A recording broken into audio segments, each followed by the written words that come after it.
Bonjour à tous, je vais essayer de clarifier cette leçon, page 66 de votre manuel. Il s'agit des articles à l'accusatif, donc les articles définis et les articles indéfinis. Donc on connaissait déjà les articles nominatifs, der, das, die. Donc il y a 4 articles en allemand, masculin, neutre, féminin, pluriel. Le nominatif, c'est quand un mot est utilisé en tant que sujet. Quand on va l'utiliser en tant que COD, il va falloir utiliser un accusatif. On peut constater qu'il y a uniquement l'article masculin qui va changer. Et ça nous fait den, das, die. Donc dès que le nom devient un COD, eh ben, il faut juste, au lieu de mettre un R, on met un N. Pour les articles indéfinis, donc un et une, nous connaissions déjà les articles ein et eine, donc ein pour masculin neutre, eine pour le féminin. Au pluriel, il n'y a pas d'article indéfini. Donc c'est la même chose quand ce nom il sera utilisé en tant que COD.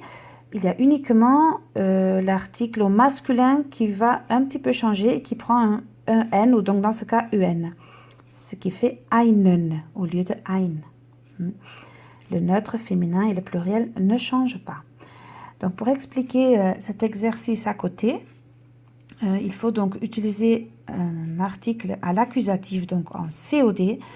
Il va falloir mettre des COD parce que wie findest du, ça veut dire comment trouves-tu. Donc on utilise un COD. Magst du, aimes-tu. Siehst du, vois-tu.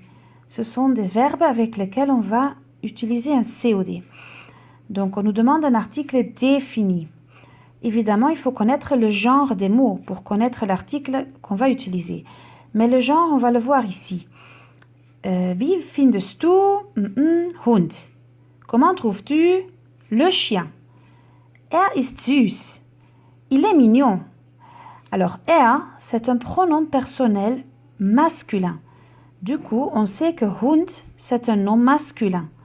Et donc, on va regarder dans notre tableau. Un nom masculin au COD, ça devient donc den. Voilà, donc il faut utiliser den puisque c'est au COD et c'est masculin. Donc, wie findest du den Hund? Der Musikraum, das Klassenzimmer, die Bibliothek, die Hefte, die Stifte, ein Stuhl, ein Sofa, eine Pflanze, Stühle, Sofas.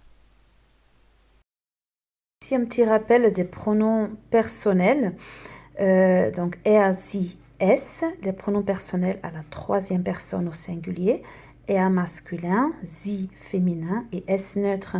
On pourrait les traduire par il ou elle en français, mais les genres des mots en allemand ne sont pas toujours pareils que les genres en français. Un nom féminin en français pourrait être masculin en allemand, par exemple. Et au pluriel, donc en allemand, c'est le pronom sie pour traduire il ou elle au pluriel. Pour le deuxième, donc, magst du Comic? Ja, ich finde es gut. Oui, je le trouve bien. Donc, on voit S ici, ça veut dire que comic, c'est un nom neutre. Donc, nom neutre, accusatif. Magst du das Comic? Ensuite, wie findest du Mathelehrer? Er ist nett. Er, un pronom masculin. Donc, Lehrer, c'est un nom masculin. Wie findest du? Comment trouves-tu? Donc, pronom masculin, accusatif. Wie findest du den Mathelehrer? Siehst du Jungen? Est-ce que tu vois le garçon? Vois-tu le garçon? Le garçon, bon, Jungen, c'est donc masculin. On ne le voit pas forcément ici. Das ist Mark, c'est Marc. Donc, il n'y a pas de pronom personnel ici, mais on sait que c'est der Junge, c'est un nom masculin. Siehst du den Jungen? Wie findest du Mensa? Comment trouves-tu la cantine? Naja, sie ist nicht sehr gemütlich. Bon, elle n'est pas très accueillante.